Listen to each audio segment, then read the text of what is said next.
ایسے رہے گا. اللہ اکبر. لہذا باوجود بلند پڑے اللہم صلی علی سیدنا مولانا محمد وعلی آل سیدنا مولانا محمد وبارک وسلم.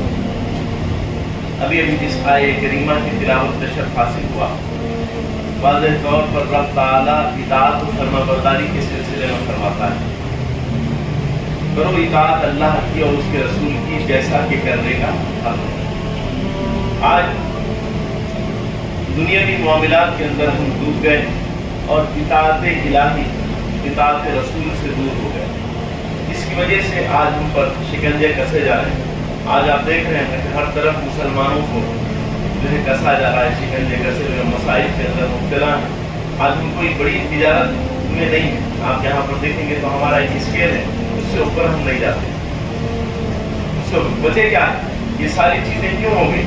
تو ہم نے محمد رسول اللہ صلی اللہ علیہ وسلم کے طریقے کو چھوڑ دیا، نبی رحمت صلی اللہ علیہ وسلم کے طریقے کو چھوڑ دیا. اب طریقہ سرکار دو عالم صلی اللہ علیہ وسلم کا کیا ہے؟ سرکار دو عالم صلی اللہ علیہ وسلم کا طریقہ یہ ہے کہ آقا علیہ السلام نے جیسا عمل کیا اس عمل پر عمل کریں، جو ارشاد فرمایا اس پر عمل کریں، اور جن چیزوں سے نبی رحمت صلی اللہ علیہ وسلم نے روک دیا اس سے ہم کو رک جانا ہے. جو کوئی ہے اور اس کی کوئی اگر خلاف ورزی کرتا ہے تو وہ خسارے میں، نقصان میں. اور آج بہت سارے لوگ نقصان میں ہیں، خسارے میں ہیں، اس کی خلاف ورزی کر کے نقصان کے اندر آئے. بولے اب خسارے میں کیسے آگے، نقصان میں کیسے آگے. افسوس نما واقعات ہمارے پاس جو ہے سننے میں آتے ہیں. کئی لوگ آتے ہیں اپنے حالات سناتے ہیں. میں پریزنٹ پہ بولتا ہوں، جو پریزنٹ چلتا ہے نا اس کے اوپر ہماری گفتگو ہوتی ہے. آج معاشرے میں اصلاح کی بے انتہا ضرورت ہے. اللہ تعالیٰ نے ہر رشتہ بنایا ہے اور رشتے کے جو حد و مراتب ہے اس کا ایک پروٹوکول ہوتا ہے. ہر رشتے کا ایک پروٹوکول ہے. آپ کی اولاد ہے، آپ والدین ہوتے ہیں تو آپ کے لیے ایک پروٹوکول ہے اولاد کے ساتھ ملنے کا، ان کے ساتھ گفتگو کرنے کا. اب والدین کے ہیں آپ کے تو آپ کو ان کے ساتھ رہنے کا ایک پروٹوکول، ایک طریقہ بتایا گیا ہے، ان کا ایک ادب احترام بتایا گیا ہے. دوست سے ملتا ہے تو دوست کے لیے آپ کو جو ہے احترامی معاملات بتا دیے گئے. اسلام میں آپ ہمارا مذہب ایسا مذہب ہے کہ آپ جب صبح اٹھتے ہیں شام سونے تک جتنے مسائل ہوتے ہیں وہ سارے مسائل کا حل الحمدللہ رب العالمین نبی رحمت صلی اللہ علیہ وسلم کے صدقے میں ہم کو مل چکے ہیں. ہم کو کوئی دوسری کتاب کھنگالنے کی ضرورت نہیں ہے. سرکار دو عالم صلی اللہ علیہ وسلم نے سارا دین ہم کو عطا فرما دیا، سارے معاملات ہم کو عطا فرما دیے. انسانیت کے لیے فائدہ مند ہر وہ چیز ہم کو بتا دی گئی ہے. اور فرمایا الیوم اکملت لکم دینکم واتممت علیکم نعمتی ورضیت لکم الاسلام دینا. دین مکمل طور پر آ چکا ہے، دین مکمل طور پہ آ چکا ہے. آج ہم اس سے غفلت بدلتے ہیں. تو غفلت بدلنے پہ ہوتا کیا ہے؟ غفلت بدلنے پہ حالات بد سے بدتر ہوتے جاتے ہیں، لوگ مصائب کے اندر مبتلا ہو جاتے ہیں. آج دیکھیے آپ نشہ، اب ہم حیدرآبادی سطح پہ اگر بات کریں گے تو ہر نوجوان اکثر و پیشتر نوجوان نشے کی لتوں کے اندر مبتلا ہو گیا. نشے کے معمولات آ گئے. آج کئی قسم کے نشے کیے جا رہے ہیں اور نشہ جب کرتا ہے تو اس کے سامنے سارے معاملات ختم ہو جاتے ہیں. جب نشہ کرتا ہے تو وہ تو بالکل یا طور پہ جو ہے زومبی ہو جاتا ہے. زومبی سمجھتے ہیں آپ لوگ، یعنی زندہ چلتی پھرتی لاش. اب وہ کیا کر رہا ہے اس کو خود کو نہیں معلوم ہے. اللہ کی قسم کھا کے کہہ رہا ہوں کہ بعض جو ہے محفل میں بیٹھتے تھے، بڑے معتبری کے ساتھ رہتے تھے، بڑے اپنے کپڑوں کا بھی خیال کرتے تھے، اپنی جو ہے چہرے کو ہاؤ بھاؤ کو بھی بنا کے رکھتے تھے، مگر جب عالم نشے میں آ گئے تو ان کی پتلون اتر گئی، وہ برہنہ ہو گئے، ان کا کوئی اثر نہیں. وہ مہری کے اندر گر گیا ان کا منڈا. اللہ بہتر جانتا. میں جو پریکٹیکل میں جو ہوتا ہے وہی بات کرتا ہوں. اللہ کی قسم ہے، میں نے ایک شخص کو ایک نالی کے اندر، نالی بہ رہی تھی، پانی زبردست پڑ رہا تھا، وہ عالم نشے میں مبتلا دھت تھا اور اس کا منڈا وہ نالی کے اندر چلا گیا اور پریشر سے اس کے منہ پہ پانی مار رہا ہے. وہ اٹھنا چاہتا ہے، اٹھ نہیں سک رہا. میں اتفاق سے وہاں سے گزر رہا تھا، جیسے ہی دیکھا اس شخص کو میں گاڑی روک کے اس کا جو ہے سر وہ مہری میں سے نکالا. اللہ اکبر. نکال کے اس کو لے کے آ کے جہاں پر چھایا تھا وہاں پر اس کو بٹھا دیا. تو اسلام ایسی چیزوں سے روکتا ہے. کیوں روکا گیا نشے سے؟ کیا وجہ ہے روکنے کی؟ تو نشے سے یہ معاملات ہوتے ہیں ایک سے ایک. اب آدمی اپنے میں نہیں ہوتا ہے, اپنے سے باہر ہو جاتا ہے. ہم کو سمجھنا چاہیے. ہم اگر نہیں سمجھتے ہیں تو ہم خسارے میں, ہم نقصان میں. ہم کو سمجھنا چاہیے کہ ہم کو ایسے معاملات میں نہیں ڈوبنا ہے, ایسے معاملات سے بچنا ہے. ہر قسم کا نشہ. چھوٹے چھوٹے بچے ہیں, ان کی عمر, افسوس ہوتا ہے, دل تڑپ جاتا ہے. ہم گاڑی پہ جاتے رہتے, دیکھتے چھوٹا بچہ, یعنی اس کی ہارڈلی عمر اس کی 12 سال ہوئی, 12 سال 13 سال, اور بڑے ہی رباب سے ایک فیشن سمجھ کے وہ سگریٹ پی رہا ہے. آج سگریٹ پی رہا ہے, اب اس کے بعد میں وہ حالات بڑھتے جائیں گے, بڑھتے جائیں گے, بڑھتے جائیں گے, بڑھتے. آج اس کے بعد میں اس کے اندر سگریٹ کے جو تمباکو ہوتا ہے, تمباکو کی جگہ کیا آ جائے گا؟ گانجا آ جائے گا. وہ گانجا, کیونکہ اب پہلے ہی سے ہی معاملات خراب ہو گئے, تو اب اوپر میں تو سدھر نہیں سکتا, اور جو ہے انکریمنٹ آتا اس کے اندر, اور اس میں بڑھت آتی ہے. اب وہ بڑھت آنے کی وجہ سے وہ اس کا شوق نہیں ہو گیا. اب اس کے بعد میں وہ چھوٹے چھوٹے نشے آ رہے ہیں آج کل. وہ کوئی سون کے نشہ کر رہا ہے, اور وہ کوئی ڈرگس لے رہا ہے, کوئی افیم کا استعمال کر رہا ہے. کس نے تمہیں گمراہ کیا ہے؟ کون ہے جو تمہاری خبر میں آنے والا ہے؟ کہاں جا رہے ہو؟ اب یہ حالات تو ہو جاتے ہیں. اب ایک گھر کے اندر ایک بچہ, مائیں آتی ہیں انتہا سے زیادہ تڑپ کے روتی ہیں, ہمارا بچہ اس معاملے کے اندر مبتلا ہو گیا. اللہ اکبر, اللہ اکبر. تو ماحولیات یہ بنا دیے گئے ہیں, اور ہمارے نوجوان ان معاملات کے اندر ڈوب چکے ہیں. اور جب وہ ہو جاتا ہے, کل کا واقعہ ہے کہ ماں کے ساتھ بدتمیزی کرنے لگا, بحث و تکرار کرنے لگا. جب ماں نے اس کو ڈٹایا, اس کو باتیں کی, تو اٹھایا اور گھر کے اندر وہ مسل رکھا ہوا تھا, مسل سے سر پہ مار دیا. اس کو خود کو نہیں معلوم ہے وہ کیا کر رہا ہے. نشے کی وجہ سے ماں کے اوپر ہاتھ اٹھا دیا. اللہ اکبر. کون سی ماں؟ کیا معاملہ؟ کیسا معاملہ؟ کیا مرتبہ اللہ نے ماں کو عطا فرمایا ہے. نبی رحمت صلی اللہ علیہ وسلم فرماتے ہیں کما ربیانی صغیرہ. اللہ نے قرآن میں فرمایا کما ربیانی صغیرہ, یہ تمہارے چھوٹے خدا ہیں, یہ تمہارے چھوٹے خدا ہیں. اللہ اکبر. دماغ کی ہڈی پھٹ گئی اس کی, اور وینٹیلیٹر پر ہے. اللہ اکبر. غور کیجئے گا کن برائیوں کی طرف ہم جا رہے ہیں, کیسے کیسے جا رہے ہیں. مرتبہ جانتے ہو ماں کا کیا مرتبہ ہے, باپ کا کیا مرتبہ ہے؟ آقا علیہ الصلوۃ والسلام نے فرمایا ماں کے قدموں کے نیچے جنت ہے. فرمایا باپ جنت کے دروازوں میں سے بیچ کا دروازہ ہے. یہ بولنے کے واسطے نہیں ہے, یہ بولنے کے واسطے نہیں ہے. مرتبہ و مقام کیا ہے؟ آج قدم چومنے کے لیے کتراتے ہیں. ہوتا نا بھائی, ہم کسی کو اگر بولے قدم چوم سکتا نہیں, شریعت اجازت دیتی ہے. کہاں پر دے رہی ہے اجازت؟ کیسی اجازت دے رہی ہے؟ فرماتے ہیں کہ اگر نبی رحمت صلی اللہ علیہ وسلم کی بارگاہ میں ایک شخص آئے, کہتا ہے یا رسول اللہ صلی اللہ علیہ وسلم, یا رسول اللہ صلی اللہ علیہ وسلم, میں چاہتا تھا, اللہ کی بارگاہ میں نیت کیا تھا کہ میں کعبے کی دہلیز چوموں. کہہ دیں ایک بار زور سے سبحان اللہ. میں کعبے کی دہلیز چوموں. اللہ اکبر. فرماتے ہیں یا رسول اللہ صلی اللہ علیہ وسلم, میرا کام تو بن گیا, اب میں مکے جا نہیں سک رہا ہوں, کعبے کی دہلیز چوم نہیں سک رہا ہوں. یا رسول اللہ صلی اللہ علیہ وسلم میں کیا کروں؟ آقا علیہ الصلوۃ والسلام فرماتے ہیں تیری ماں زندہ ہے. فرماتے ہیں ہاں یا رسول اللہ صلی اللہ علیہ وسلم, میری ماں زندہ ہے. آقا فرماتے ہیں جا اپنی ماں کی جا کے قدم چوم لے, کعبے کے جو ہے چوکھٹ چومنے کے برابر. اللہ, کتنا بڑا مرتبہ, کیسا مقام اللہ نے ماں کو عطا فرمایا. اور آج کیا کر رہے ہیں؟ کون سی گمراہی کے اندر مبتلا ہے, کیسی گمراہی کے اندر مبتلا ہے. اللہ اکبر. اللہ, یہ مقام و مرتبہ اللہ نے ماں کا بنایا ہے, باپ کا بنایا ہے. آج ان سے ذلیل قسم کی باتیں کرتے ہو, آج ان کے ساتھ بدتمیزی کے ساتھ پیش آتے ہو. ارے ماں کا دھوون جو ہوتا نا, وہ اگر دھو دے, بزرگان دین کا تو طریقہ یہ تھا کہ وہ کیا کرتے تھے, پاؤں کے پاس لے جاتے تھے, پاؤں کو دھوتے تھے. اللہ نے ولایت عطا فرما دی ان کو, اپنے ماں کے پاؤں دھو کے وہ پانی پی لیتے تھے. آج ہم ٹنگراہٹ کرتے ہیں نہیں, اپنی ماں باپ, اپنے ماں باپ, اپنے ذاتی ماں باپ ہوتے ہیں, ان کے ساتھ کوئی ایسے معاملات ہوتے ہیں تو ہم ٹنگراہٹ کرتے ہیں. ان کے پاس سے کوئی وہ اللہ اکبر چپ کے ولایت مل جاتی, سمجھ رہے ہیں, ایسی نہیں ملتی. تو یہ معاملہ